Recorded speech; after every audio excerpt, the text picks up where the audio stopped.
Okay, on the unit circle, the vertical distance from the x-axis to a point on the perimeter. Okay, so here's the vertical distance from the x-axis to a point on the perimeter, is twice the horizontal distance from the y-axis. So here's the horizontal distance. Alright, so the vertical distance is twice the horizontal distance. So let's call the horizontal distance x, because that really would be the x value of this point.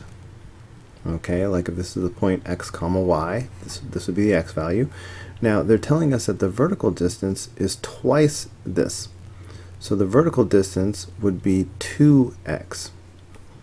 Okay, now understand this. Alright, there's two things that you need to understand. The x value is cosine, and the y value is sine. So they're asking us for sine theta, but really they're simply asking us for y. Okay, sine theta is the y value, so that's all we're really trying to find. And by the way, y is just this vertical distance. So we're really just trying to find this vertical distance right here.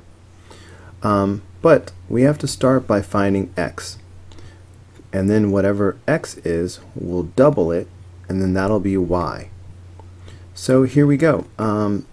So the next thing is Pythagorean theorem. If I want to solve for x, leg squared plus leg squared is equal to hypotenuse squared.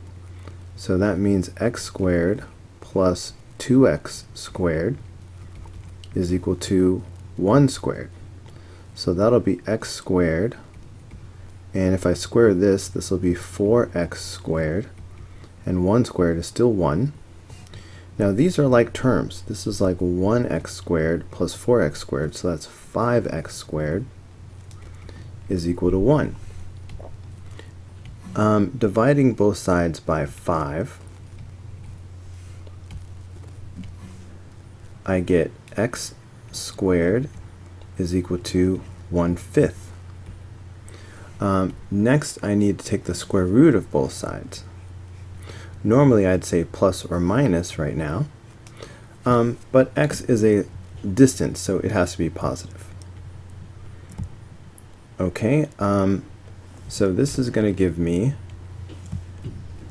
x equals 1 over the square root of 5. This numerator is 1 because what I'm really doing is I'm taking the square root of 1 over the square root of 5. And the square root of 1 is just 1, so that's what happened there. So look, I'm almost done. I found x. X is 1 over radical 5. But we want, we're looking for y, okay? But y is 2x. Alright, this vertical distance is 2x.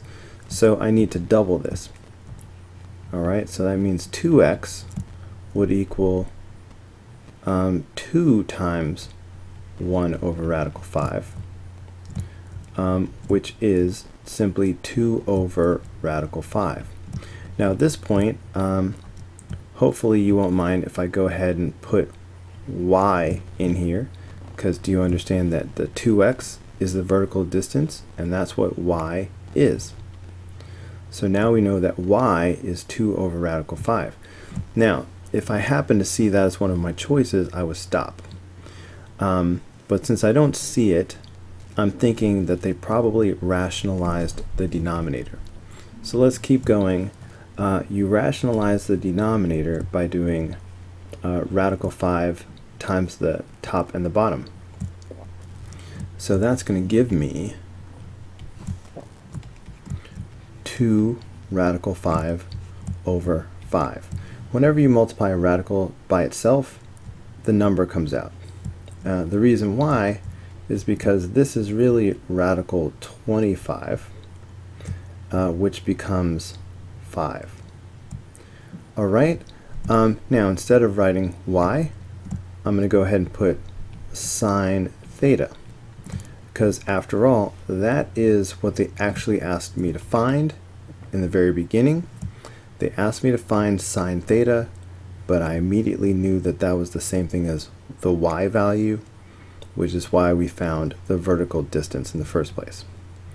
Okay, so that's why this is the answer right here.